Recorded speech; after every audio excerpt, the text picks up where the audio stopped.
oposição, né? Vamos passar direto aqui, fugiu do debate, né? Vamos falar aqui sobre essa questão de debate. Eu vou dar, inclusive, a minha própria opinião sobre essas questões de debate, já foram muito mais importantes, né? Hoje, a gente acredita que, devido à democratização das redes sociais, não deveria haver qualquer tipo de controle, porque a rede social atribui ao cidadão a capacidade dele escolher o que quer ver.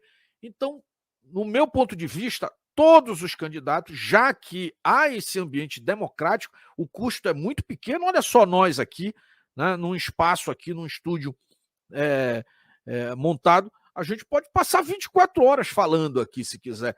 Assiste, senta para assistir quem quer, né? Essa mania que o sistema tem de querer filtrar tudo que vai chegar na sociedade que é o verdadeiro absurdo, como se o ser humano, o indivíduo, tivesse, né, a limitação de ouvir algo e acreditar sem qualquer tipo de racionalidade por trás.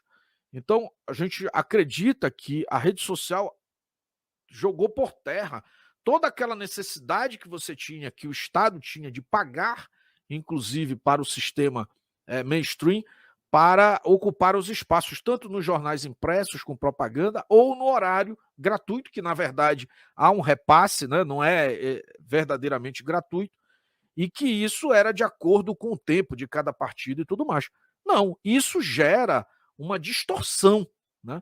Portanto, a questão do debate deveria fluir naturalmente, com cada programa de podcast, cada programa do próprio partido, transmitindo até 24 horas, se quiser. Se você está em dúvida, você gosta, você torce pelo Partido dos Trabalhadores, você coloca lá no canal do Partido dos Trabalhadores e fica assistindo lá o Lulão falar, né? Você quer, assim como nós aqui, continuar num processo de liberdade do cidadão, você conecta aí e vai assistir o presidente Bolsonaro, os seus inúmeros, as suas inúmeras obras aí dos últimos 3 anos, 3 anos de seu governo, né? O que entregou com a sua equipe, os ministérios, quais foram as dificuldades, o que falta fazer. O povo deveria ter acesso irrestrito a essa informação. E também, assim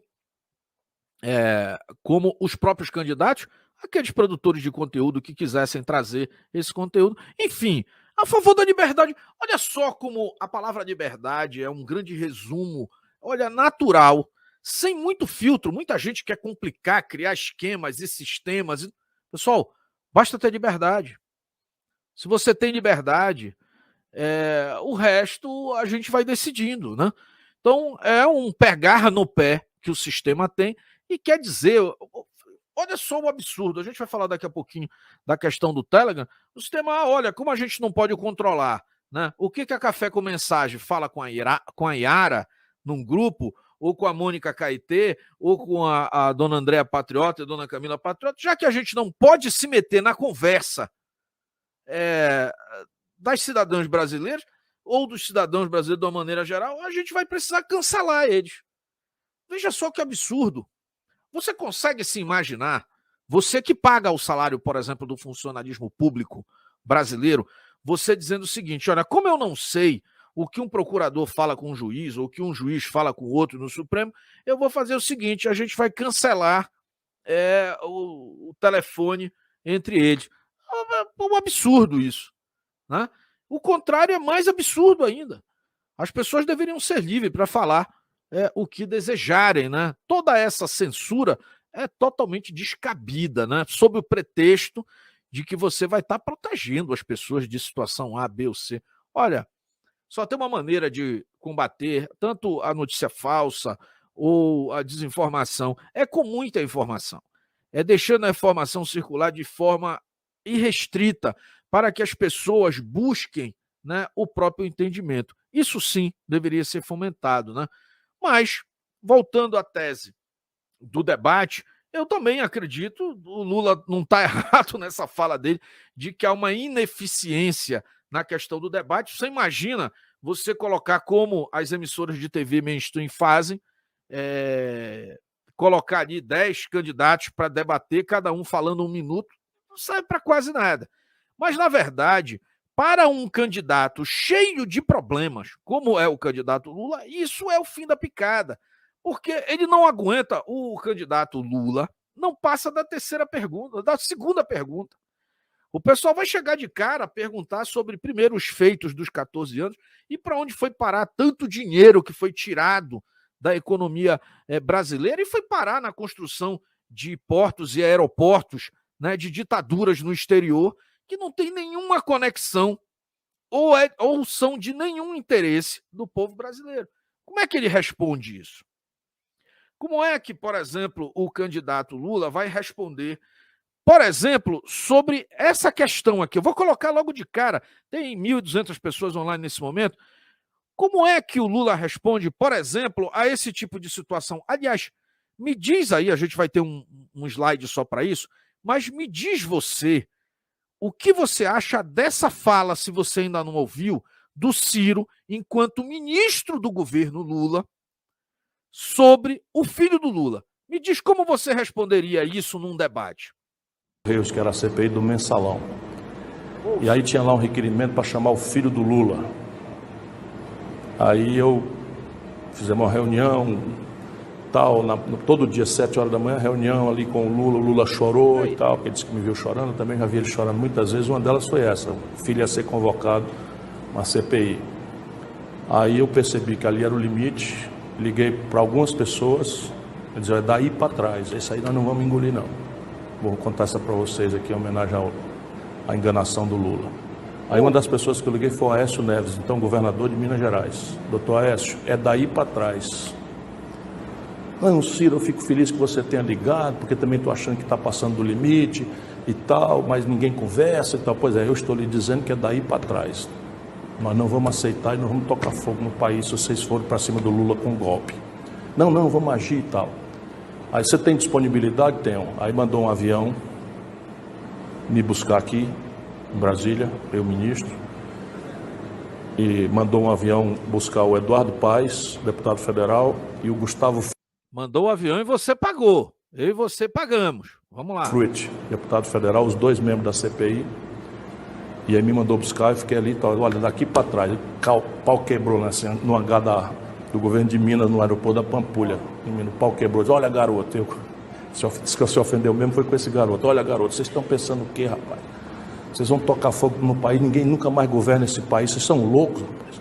É daí para trás, você não vai estudar história, olha o que aconteceu com Getúlio, vocês não vão fazer isso com o Lula, mas nem a pau no Juvenal e tal.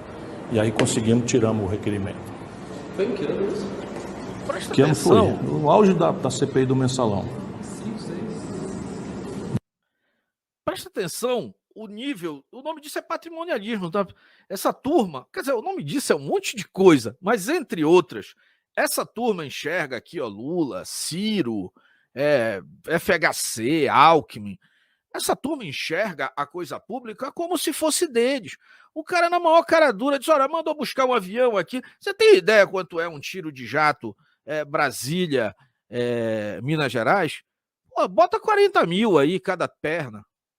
Entendeu? E não foi só uma aí, né? Você viu que veio gente de um lado, do outro, chama o governador, chama... E a gente gastando 100 mil reais porque o Lula chorou pela manhã porque a CPI ia mandar chamar o filho dele para falar. Olha, eu vou dizer uma coisa, eu sei que tem muita arbitrariedade, muita injustiça nessas CPIs e tudo mais, isso na verdade é uma arma, né, retórica política, mas o fato de alguém ser chamado não pode ser algo assustador. Né? Quando por exemplo, Ciro fala aí em golpe, não tem golpe. Alguém estava chamando ali o filho. Olha, tá indo lá o Braga Neto depois, o general Heleno vai depois em CPI, o governo inteiro, porque uma pessoa totalmente desqualificada de qualquer tipo de orientação do Estado disse ou cobraria um centavo lá pela uma história de uma vacina que nunca ninguém comprou. Isso já foi o suficiente para chamar o governo inteiro para depor. Mas quando a coisa encosta nos filhos dos protegidos, aí não, pelo amor de Deus, aí o Lula chora. Não... Desculpa, que negócio é esse? E engraçado como é a vaidade do Cirão da Massa. Olha, não quero o Ciro como inimigo, né? Você já viu que ele fala tudo, né? Porque que horrível, inclusive, a fala do Ciro, só porque o Lula disse em algum lugar que já viu o Ciro chorar, o Ciro desengavetou essa história. Eu disse, você está entregando que eu também, sei lá, de vez em quando aí dou uma fraquejada? Então, peraí que eu vou logo contar uma podre do teu filho. Pô, que negócio feio isso, né? E depois essa turma ainda se diz companheiro, né? Pô, a Mônica Cabaré pega fogo, né? Eu achei um absurdo isso. Ouvir esse... Né? E a gente fica aqui sendo feito de bobos, né? Enquanto população, pagando a conta desse pessoal aí. Você acha que isso é assunto? O assunto narrado pelo então ministro Ciro Gomes é assunto de governo ou é um assunto particular do presidente Lula? Né? Porque deslocou um ministro, mais não sei quem, alguém da Câmara, o Aécio Neves, mais um cara da esquerda, e olha, vamos parar com isso daqui para ali, vamos se ajudar aqui, né? Dentro da nossa confraria, vamos ser confrades, né? Isso é um verdadeiro absurdo, pessoal. Olha, esse assunto em si já era para fechar a noite. Eu estava conversando com alguns amigos, aí despertei de madrugada, às vezes eu acordo, eu tenho alguns insights, fui fazer o material, eu vi que tinha um pessoal num grupo conversando sobre isso. O pessoal estava 4, 5 horas da manhã, assim, boquiaberto dessa fala. Né? Isso começou a circular ontem à noite, e alguém ainda vai dizer assim, não, mas isso, como aconteceu, mas de quando é isso? De quando? Não sei, você tem data para ser roubado, você tem data para ser usurpado? Né? O Lula pegou vai outro dia no shopping, o pessoal, olha, mas isso não foi agora, foi há 1 ano, foi há 2 anos, sei lá, foi ano passado. Vem cá, para você tem agenda para te enrolarem? Pô, pessoal, acorda. Isso tudo está acontecendo todo dia. Né? E essa turma aí não cansa de debochar de nós. Né? Hoje tem outras situações, mas voltando ao tema, o caput nosso aqui da live de hoje, o verdadeiro motivo pelo qual o Lula não quer ir ao debate, porque as perguntas que serão feitas a ele, as respostas são indigeríveis, vamos dizer assim. Não dá, as respostas né, serão verdadeiros absurdos. Aí ele tenta se valer de uma praxe, e é uma praxe, tá, pessoal? Normalmente, se a pesquisa fosse verdadeira, normalmente o candidato que está muito na frente, que é o caso, por exemplo, do Bolsonaro, há uma opção de você não transferir voto. Para que você vai dar papo para os malandros? Então, lá no rabo da fila. Porque existe uma armadilha dentro do processo de debate, que é todo mundo bater em quem tem, por exemplo, uma folga na liderança. Essa folga não é do Lula, ela é do Bolsonaro. Mas eu não vejo o Bolsonaro dizendo que não quer ir ao debate. Vejo, sim, o Lula, que esse, sim, tem os parceiros pagadores de pesquisa, né? E que ele mesmo, recentemente, até pediu, pessoal, olha, dá uma maneirada aí, a distância está... O nível da incoerência está muito grande, né, entre a rua e a pesquisa. Tá? Então, assim, o verdadeiro motivo é exatamente a falta de respostas coerentes para aqueles que frequentaram as pesquisas.